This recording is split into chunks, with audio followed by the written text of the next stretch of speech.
guys! Welcome back to my channel! Ayan, magpapaka-chef ang lola nyo today. I'm gonna teach you how to make Shomai!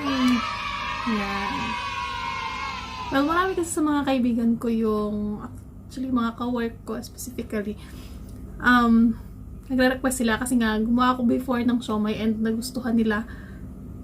Pati na rin yung garlic chili sauce na ginagawa ko. So, sabi nila medyo matagal na nga akong hindi nagluluto kasi nga medyo busy. And hindi naman talaga ako magaling magluto.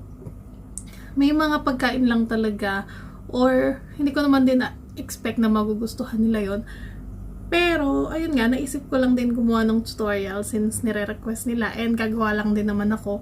So, para may share ko na rin sa inyo kung paano ko siya ginagawa. So, ayun na nga guys, umpisahan na natin yung pagluluto. Here are the ingredients. So guys, you will be needing 1 kilo of minced chicken, or you can use also whatever meat you want to use like beef or shrimp.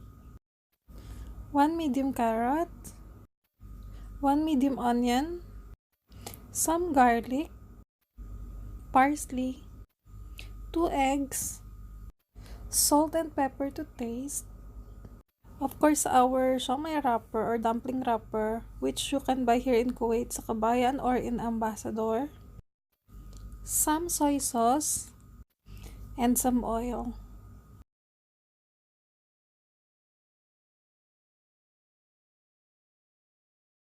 Prepare natin yung ating mixture. Kailangan nyo ng isang malaking mixing bowl. Lagay na natin yung chicken. So, pagsasama-samahin lang natin yung mga ingredients and then hahaluin natin siyang mabuti. Yan yung carrots.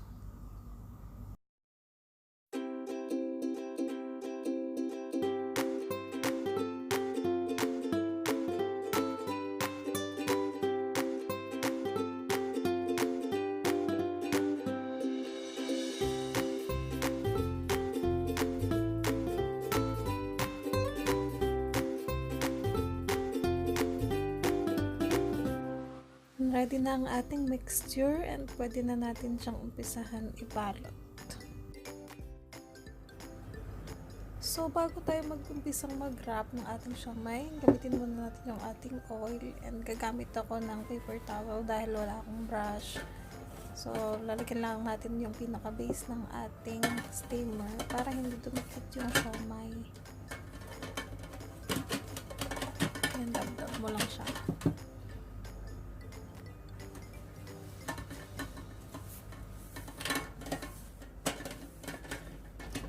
Yan, pwede na tayo mag-umpisa mag-wrap. So, kunin na natin itong ating wrapper. Open na natin siya. It's actually my first time na gumamit ng ganitong wrapper dahil bilog siya. And para talaga siyang dough. Hindi siya parang mukha nung nagagamit natin na ready to use na wrapper. Makikita nyo may mga flour pa siya. So, lalagyan lang natin siya ng yan. Tansyahin nyo lang kung kakasya pa siya dun sa size ng wrapper. Para sa akin kasi parang napakaliit nito. Sanay kasi gumawa ng malaki na Shomai.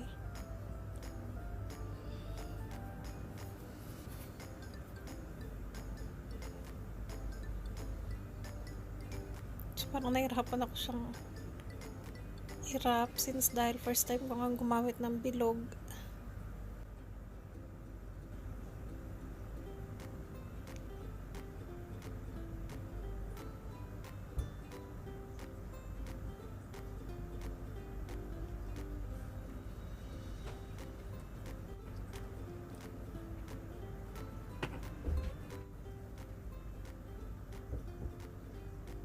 So, ayan, after ng nakailang try, medyo nakuha ko na yung technique.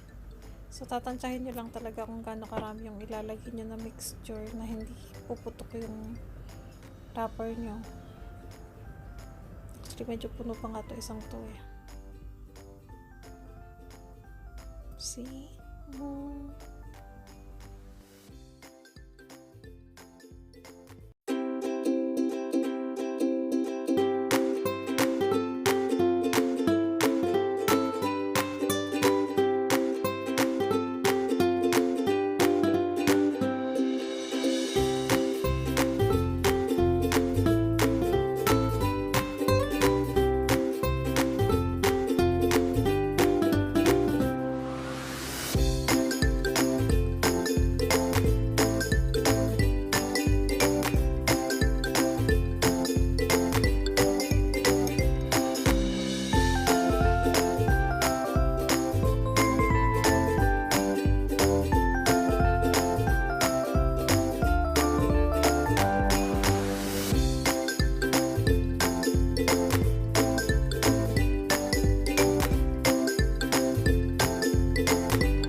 And ito na nga yung last wrapper. Ayan, natapos din sa wakas after 5 years. So, ayan, may sobra pang konti, pero kare lang yan. Palain na natin to isang to. Last naman na siya. As you can see guys, hindi naman ako ganun ka-perfect mag-wrap kasi hindi naman talaga ako expert pagdating dito.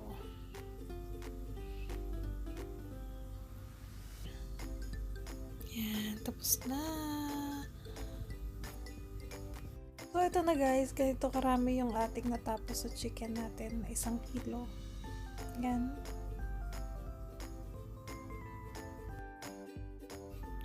Yan, nagpakulo na ako ng tubig kanina. Mag-i-steam na tayo. Lalagay muna natin yung toyo para meron siyang dagdag aroma and yung brownish effect niya dun sa ating siomai.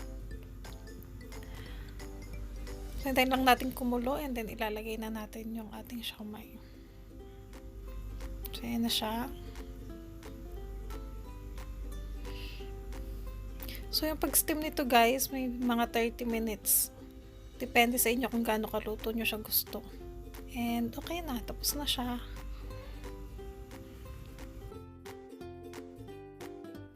And, ito na nga yung ating finished product. Luto na siya. And, ayan guys. Luto na ang ating siomai. Here it is. Oops. So, ito siya. Ayan. Tikman na natin. So, masarap siya i-dip sa may. So, sa Pilipinas kasi may kalamansi. Dito, madalang lang siya. So, gamit ako ng lemon and soy sauce at saka yung ating chili garlic oil.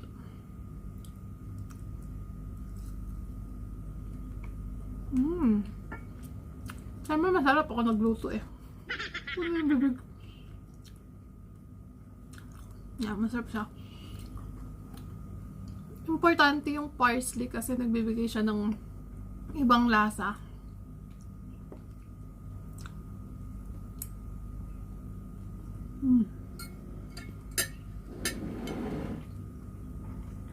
Abangan nyo, gagawa ko ng tutorial para naman dun sa chili garlic oil. Maraming nagre-request nun. So, yan. So, kung nagustuhan nyo yung video na to, don't forget to click that like button and mag-subscribe na rin kayo sa aking YouTube channel. Huwag nyo rin kalimutan to hit that bell button para naman manonotify kayo every time na may upload akong video. So, maraming salamat guys! Bye! See you next time!